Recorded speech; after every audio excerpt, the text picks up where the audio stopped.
बच्चों की देखभाल करते हैं, लेकिन यही बच्चे बड़े होकर उन पर अत्याचार करने लगते हैं। जबलपुर में ऐसा ही मामला सामने आया और यहां एक बेरहम बहू ने सास की पिटाई की और घर से बाहर निकाल दिया। देखिए। ये तस्वीरें आपको हैरान कर देंगी। एक बुजुर्ग बेबस महिला पर आखिर कोई कैसे इतना अत्याचार कर सकता है? बुजुर्ग के साथ कोई कैसे इतनी बेरहमी से मारपीट कर सकता है? आपको ये जानकर और भी हैरानी होगी कि बुजुर्ग की पिटाई करने वाली महिला कोई और नहीं, इसकी अपनी बहू है। ये तस्वीरें जबलपुर की हैं। यहाँ पर बहू ने सास की बेरहमी से पिटाई की और उसे घर से निकाल दिया। बहू के जुल्म का वीडियो सामने आ चुका है, जिसमें देखा जा रहा है कि बहू अपनी सास को चांटे मार रही है। कई लोग बुजुर्ग की मदद के लिए आगे आते हैं, लेकिन बहू इतनी बेरहम है कि वो सास की लगातार पिटाई करती नजर आ रही है। बहू के जुल्म की ये तस्वीरें दिल दहला देती हैं। ये पहला मौका नहीं जब बहू ने इस तरह सास की पिटाई की हो। बताया जाता है कि बहू करुणा शुक्ला और बेटा गौतम विश्वकर्मा कई साल से महिला के साथ मारपीट कर रहे हैं, बुजुर्ग पर सितम ढा रहे हैं। बहू तो बहू, बेटा भी मां की ममता को भूल चुका है। बेटे बहू ने बुजुर्ग की पिटाई करने के बाद उसे घर से भी निकाल दिया। बुजुर्ग ने पुलिस से इसकी शिकायत की है। ये बताया कि बेटा और बहू उस पर कैसे जुल्म करते थे। पुलिस ने मामले में कार्रवाई की बात कही है। एक बुजुर्ग महिला की इस तरह की शिकायत आई है। थाना प्रभारी मदन महल को निर्देशित किया है कि सबसे पहले वो अपने स्तर पर सुने। यहाँ पर पुलिस अधीक्षक कार्यालय में भी एक आलम्बन शाखा है, वहाँ पर भी बुलाकर इनकी काउंसलिंग कराई जाएगी और किसी भी तरह कोई भी परिवार किसी बुजुर्ग को तंग ना करे, ऐसा सुनिश्चित किया जाएगा। कौन है जो उनको प्रताड़ित कर रहे हैं? हाँ, वो बेटे बहू पर ही आरोप लगा रहे हैं और इस मामले का निराकरण उसको सुरक्षित घर पहुँचाया जाएगा। हाल ही में बिलासपुर हाईकोर्ट ने कहा था कि मां की देखभाल करना बेटे का कानूनी दायित्व है। हाईकोर्ट ने एक मामले की सुनवाई करते हुए ये फैसला दिया था। कोरबा क्षेत्र की रहने वाली एक महिला के पति SCCL में कर्मचारी थे, जिनकी मौत के बाद उनके बड़े बेटे को अनुकंपा नियुक्ति मिली, लेकिन कुछ समय के बाद उसने अपनी मां और छोटे भाई की देखभाल करना बंद कर दिया। पीड़ित महिला ने हाईकोर्ट में याचिका लगाई थी, जिस पर सुनवाई करते हुए कोर्ट ने बेटे के वेतन से 10,000 रुपए मां के खाते में देने का आदेश दिया था। यह नियम जबलपुर के बेरहम बेटे और बहू पर भी लागू होता है। मारपीट करना तो अपराध है ही, आखिर ये बुजुर्ग मां को घर से कैसे निकाल सकते हैं? पवन पटेल, न्यूज़ 18, जबलपुर।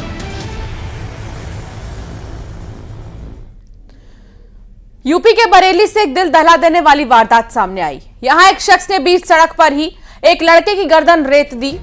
वारदात का वीडियो भी सामने आ गया है, लेकिन तस्वीरें इतनी खतरनाक है कि हम आपको दिखा भी नहीं सकते। जिस लड़के का गला रेता गया है उसकी हालत बेहद नाजुक बनी हुई है। लड़के को निजी अस्पताल में भर्ती किया गया है और वारदात के वक्त सड़क पर मौजूद एक शख्स उसे बचाने की हिम्मत नहीं जुटा पाया। वारदात के बाद से ही आरोपी फरार है। पुलिस आरोपी की तलाश में जुटी हुई है। साथ ही ये भी पता लगाने की कोशिश की जा रही है कि आखिर इस घटना के पीछे की वजह क्या थी। घटना बरेली के बारादरी इलाके की है। आरोपी का नाम रिंकू है। मोमोज का काम कर रहे रिंकू की शफीक से किसी बात को लेकर कहासुनी हुई थी और कहासुनी के बाद दोनों में लड़ाई हुई। रिंकू ने शफीक की गर्दन पर धारदार हथियार से हमला कर दिया। पुलिस आरोपी रिंकू की तलाश में जुटी हुई है। चित्रंजन संवाददाता साथ जुड़ गए हैं। चित्रंजन, क्या कुछ आरोपी को लेकर सुराग मिल पाया है? देखिए, आपको बता दूं ये पूरा मामला बारादरी बरेली का है और ये जो है मोमोज की दुकान थी रुंकी की, और ये जो है किसी बात को लेकर जो पीड़ित है उस जिसका गला रेता गया है उससे कहासुनी हुई और कहासुनी के बीच में गला रोक दिया गया और धारदार हथियारों से जो उसका था चाकू उससे उसका गला रेता गया, जिसका वीडियो सोशल मीडिया पे वायरल हुआ और उसके बाद घायल था उसको पुलिस ने अस्पताल में भर्ती कराया गया। इसके बाद पुलिस ने इस मामले में FIR दर्ज करी है और आरोपी रिंकू फरार है। आरोपी की तलाश में जुटी हुई है। चूंकि ये पूरा मामला दो लोगों के बीच का था और किस बात को लेकर क्या घटना हुई थी ये देखने वाली बात तभी सामने आएगी जब या तो पीड़ित जो घायल है वो इस पूरी घटना को बता पाएगा या जो है जो आरोपी है रिंकू वो पकड़ा जाएगा तो बता पाएगा। तो जाहिर सी बात है आरोपी की तलाश में पुलिस जुटी हुई है और जो वीडियो सोशल मीडिया पे वायरल हो रहा है ये जाहिर सी बात है दिखा रहा है कि किस तरीके से पूरी घटना को अंजाम दिया गया, गला रेता गया। तो ये पूरी वीडियो वायरल होने के बाद अब पुलिस एक्शन में आई हुई है, अब आरोपी की तलाश में जुटी हुई है। जी बहुत शुक्रिया जानकारी साझा करने के लिए चित्रंजन।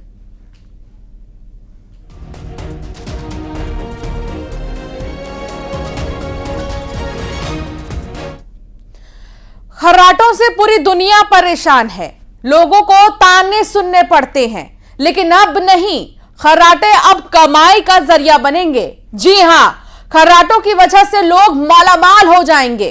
आखिर खर्राटों की कहां मिल रही है इतनी सम्मान और कौन खर्राटों के लिए दे रहा है रुपए, आइए जानते हैं इस खास रिपोर्ट में।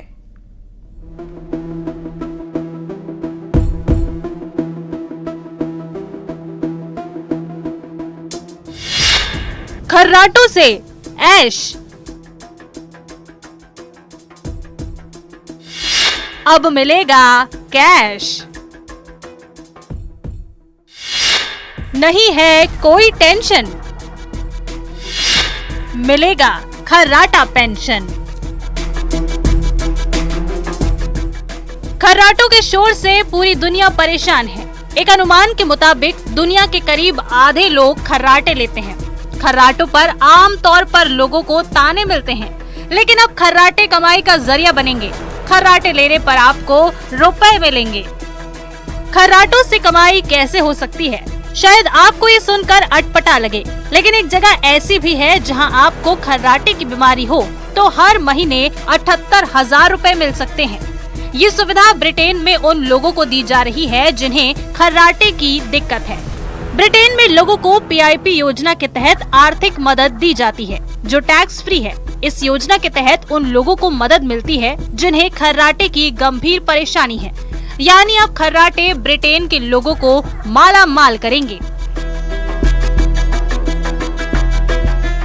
खर्राटों को अक्सर एक छोटी सी परेशानी समझकर अनदेखा कर दिया जाता है, लेकिन स्लीप एपनिया ये लोगों के जीवन को प्रभावित करता है। एक रिपोर्ट के मुताबिक दुनिया भर में लगभग 57% पुरुष और 40% महिलाएं खर्राटे लेती हैं। भारत की बात करें तो यहाँ लगभग 43% लोग कभी कभार और 20% लोग नियमित रूप से खर्राटे लेते हैं।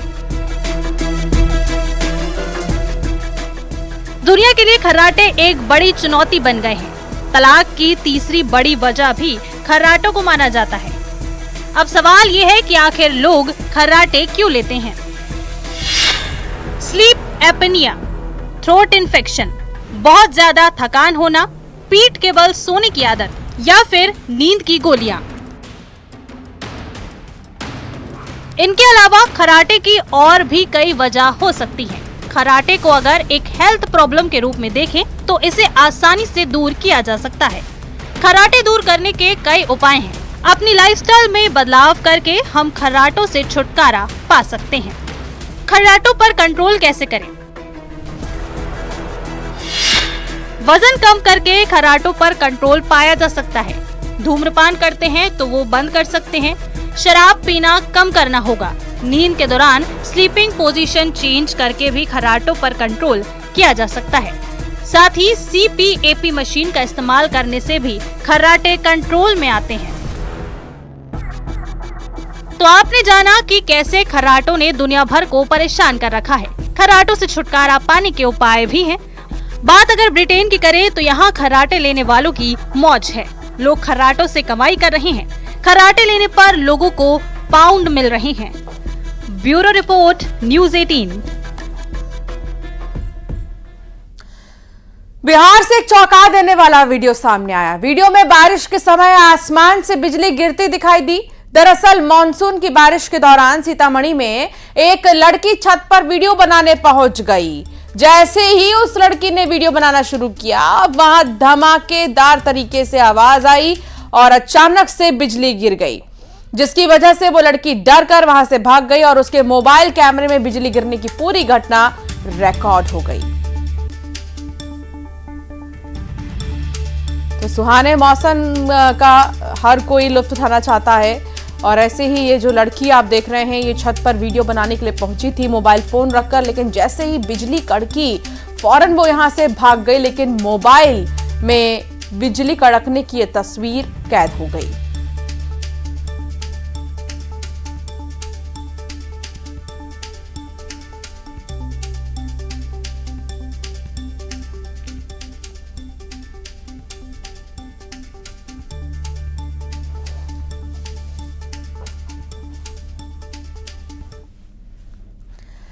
कहते हैं जाकी रही भावना जैसी, प्रभु मूरत देखी तिन तैसी। कुछ ऐसा ही मामला आगर मालवा में नजर आया। यहां एक फ्रिज में बर्फ से शिवलिंग की आकृति बन गई। घर के लोगों ने इसे चमत्कार माना, बाबा बर्फानी का रूप माना और पूजा पाठ में जुट गए।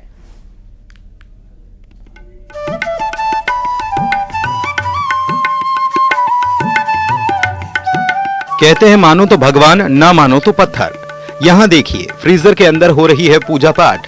इन भक्तों ने बर्फ को मान लिया है बाबा बर्फानी और शुरू कर दी है पूजा अर्चना।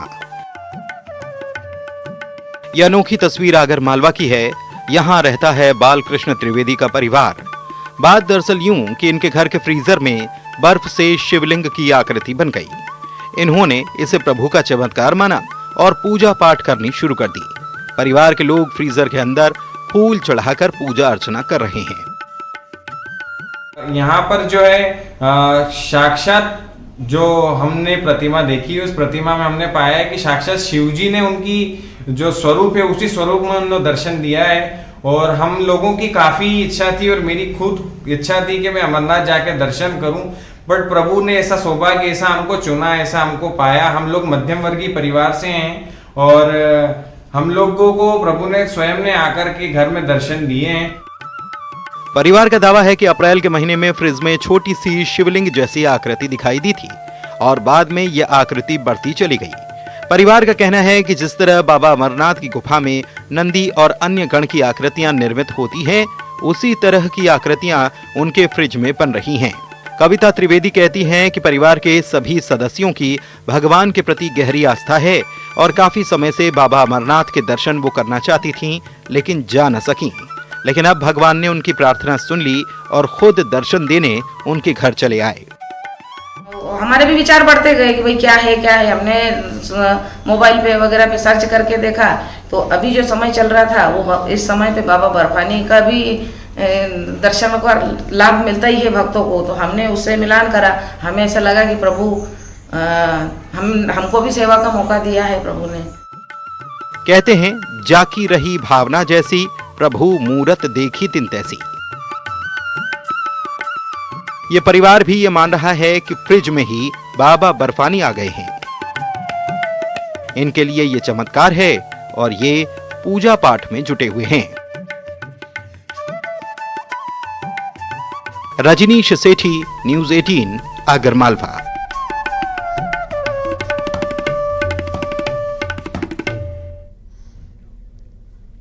उत्तराखंड में एक बार फिर से केदारनाथ जैसी आपदा के हालात बन रहे हैं, क्योंकि उच्च हिमालय क्षेत्रों में वैज्ञानिकों ने 13 ग्लेशियर्स में झील चिन्हित की है, जो कभी भी टूटकर निचले इलाकों में तांडव ला सकती है।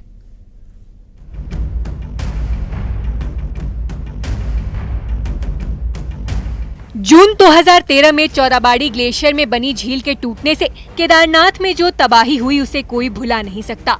इसके ठीक 8 साल बाद 2021 में चमोली में ग्लेशियर टूटने से धौली गंगा में सैलाब आया, जिसमें रैणी गांव में 200 से ज्यादा लोगों की मौत हो गई।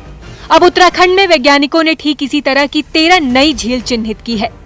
धौली गंगा से लेकर पिथौरागढ़ की दारमा वैली तक में मिली इन 13 झील में से 5 झीलों को हाई रिस्क कैटेगरी में रखा गया है, जो काफी बड़े आकार की हैं, जिसमें से एक चमोली तो 4 पिथौरागढ़ जिले में है।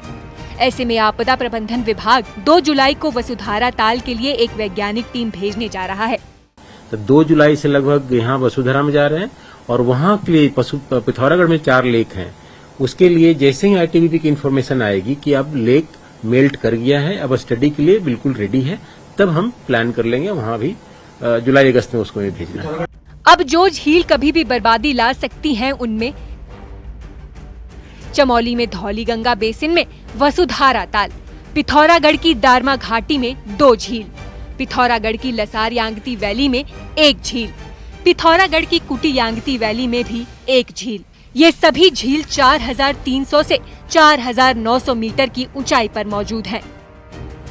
वैज्ञानिकों का कहना है कि ग्लेशियर में बनने वाली झील मिट्टी, पत्थर और रेत से भरी होती है और पानी के साथ यही मलबा झील टूटने के बाद तबाही का कारण बनता है।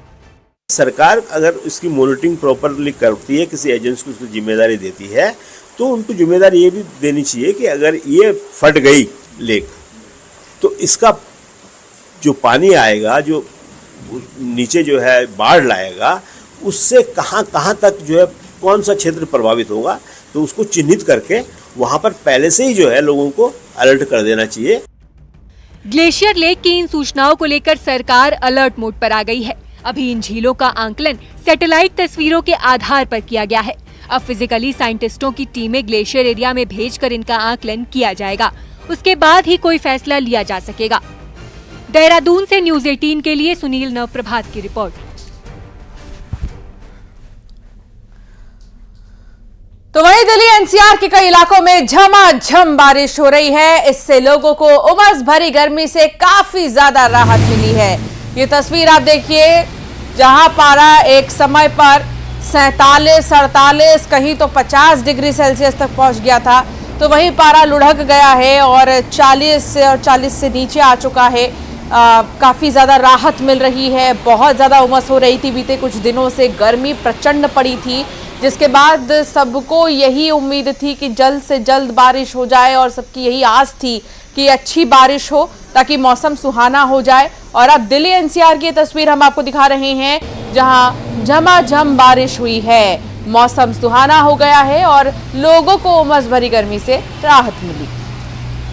गुरुवार की सुबह दिल्ली वासियों के लिए राहत भरी खबर लेकर आई। दरअसल दिल्ली वासियों को अब भीषण गर्मी से निजात मिलेगी, क्योंकि आज सुबह से ही बारिश का सिलसिला शुरू हो गया है। गुरुवार सुबह 7 बजे से ही दिल्ली एनसीआर में लगातार बारिश हो रही है। चूंकि बीते कई दिनों से दिल्ली में भीषण गर्मी पड़ रही थी, ऐसे में लोग बेहद परेशान थे। मौसम विभाग ने पहले ही पूर्व अनुमान जताया था कि अब 7 दिन तक लगातार बारिश होगी, ऑरेंज अलर्ट जारी किया था। लेकिन आज सुबह 7 बजे से ही हल्की फुहारों से शुरू हुई बारिश ने गति पकड़ ली और इस वक्त राजधानी में जमकर बारिश हो रही है। तेज हवाओं के साथ झमाझम बारिश ने निश्चित तौर पर लोगों को राहत प्रदान की है। राष्ट्रीय राजधानी में मौसम सुहावना हो गया है, लोगों को गर्मी से राहत मिली है। और बड़ी बात यह है कि आज अधिकतम तापमान 32 डिग्री सेल्सियस तक बताया जा रहा है। बीते कई दिनों से दिल्ली वासी इंतजार कर रहे थे कि कब मानसून आएगा और दिल्ली में भी बारिश का सिलसिला शुरू होगा।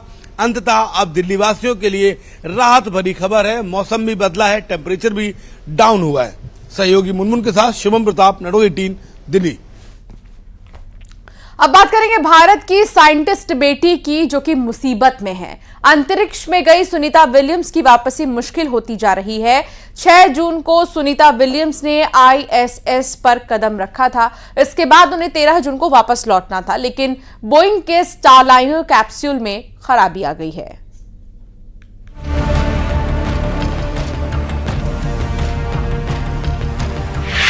संकट में भारत की साइंटिस्ट बेटी।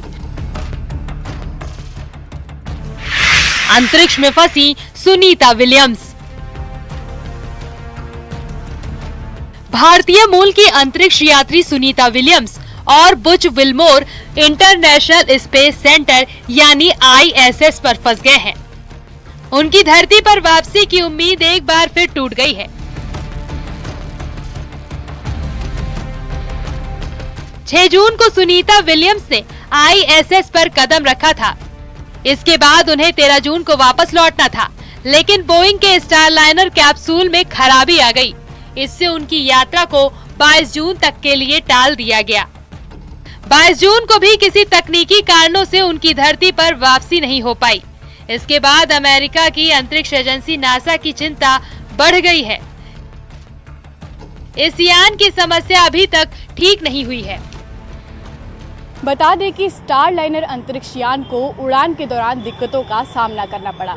यान की थ्रस्टरों ने 5 बार अचानक काम करना बंद कर दिया है। हीलियम गैस के रिसाव होने से यान का उड़ान भरना बेहद जोखिम भरा था। 6 जून को जब ये यान डॉक करने के लिए स्पेस स्टेशन के करीब पहुंचा तो इसमें थ्रस्टर फेलियर देखा गया था। इस कारण अंतरिक्ष यान स्पेस स्टेशन के करीब तब तक नहीं गया जब तक इसमें खराबी ठीक नहीं कर ली गई। खबरों के मुताबिक इन अंतरिक्ष यात्रियों को वापस लाने के लिए नासा ने ज्यादा से ज्यादा 45 दिनों का समय रखा है। इंटरनेशनल स्पेस सेंटर से सुनीता विलियम्स और उनके सहयोगी को वापस लाने के लिए की ऑन ग्राउंड इंजीनियर्स की टीम दिन रात काम पर लगी है, लेकिन वापसी की राह में कई मुश्किलें नजर आ रही हैं। दरअसल बोइंग स्टारलाइनर कैप्सूल में 5 जगह हीलियम गैस लीक हो रही है। लीक हो रही हीलियम गैस ही यान के प्रोपल्शन सिस्टम को प्रेशर देता है, जिसके चलते स्टारलाइनर में 5 बार थ्रस्टर फेल्योर हुआ। नासा के अधिकारियों ने बताया कि स्टारलाइनर अंतरिक्ष यान का रिटर्न मॉड्यूल ISS के हार्मनी मॉड्यूल से जुड़ा है। हार्मनी का ईंधन भंडार कम होने के कारण यात्रियों की वापसी एक बड़ी चुनौती है। जिस कैप्सूल में सुनीता विलियम्स सवार हैं उसमें तकनीकी खराबी आ गई है। नासा ने 3 बार मिशन रोकने के बाद बोइंग को अंतरिक्ष में भेजा था। ये बोइंग के स्टारलाइनर कैप्सूल की पहली उड़ान है, जिसमें चालक दल के सदस्यों में नासा के 2 पायलट भी शामिल किए गए हैं। बता दें कि अंतरिक्ष से धरती पर वापसी काफी जटिल प्रक्रियाओं में से एक है। पृथ्वी के वायुमंडल में रीएंट्री के दौरान स्पेसक्राफ्ट 28 किलोमीटर प्रति घंटे की गति से धीमा होना शुरू होता है। रीएंट्री के बाद पैराशूट सिस्टम की सुरक्षा के लिए स्पेसक्राफ्ट की आगे लगी हीट शील्ड को हटाया जाएगा। इसकी रफ्तार को धीमे धीमे कम किया जाता है। लैंडिंग के दौरान स्पेसक्राफ्ट की गति करीब 6 किलोमीटर प्रति घंटा रह जाती है। वहीं दोनों अंतरिक्ष यात्रियों को वापस लाने के एक दूसरे रास्ते पर भी विचार किया जा रहा है। नासा को उन दोनों अंतरिक्ष यात्रियों को वापस लाने के लिए नया रॉकेट भेजने के लिए मजबूर किया जा सकता है। इसके साथ ही इस मिशन को पूरा करने के लिए एलन मस्क के स्पेस एक्स की मदद ली जा सकती है। फिलहाल पूरी दुनिया सुनीता विलियम्स और बुच विल्मोर की सलामती की दुआ कर रही है। Bureau report, news 18। बुलेटिन में फिलहाल इतना ही। आगे भी खबरों का सिलसिला जारी रहेगा।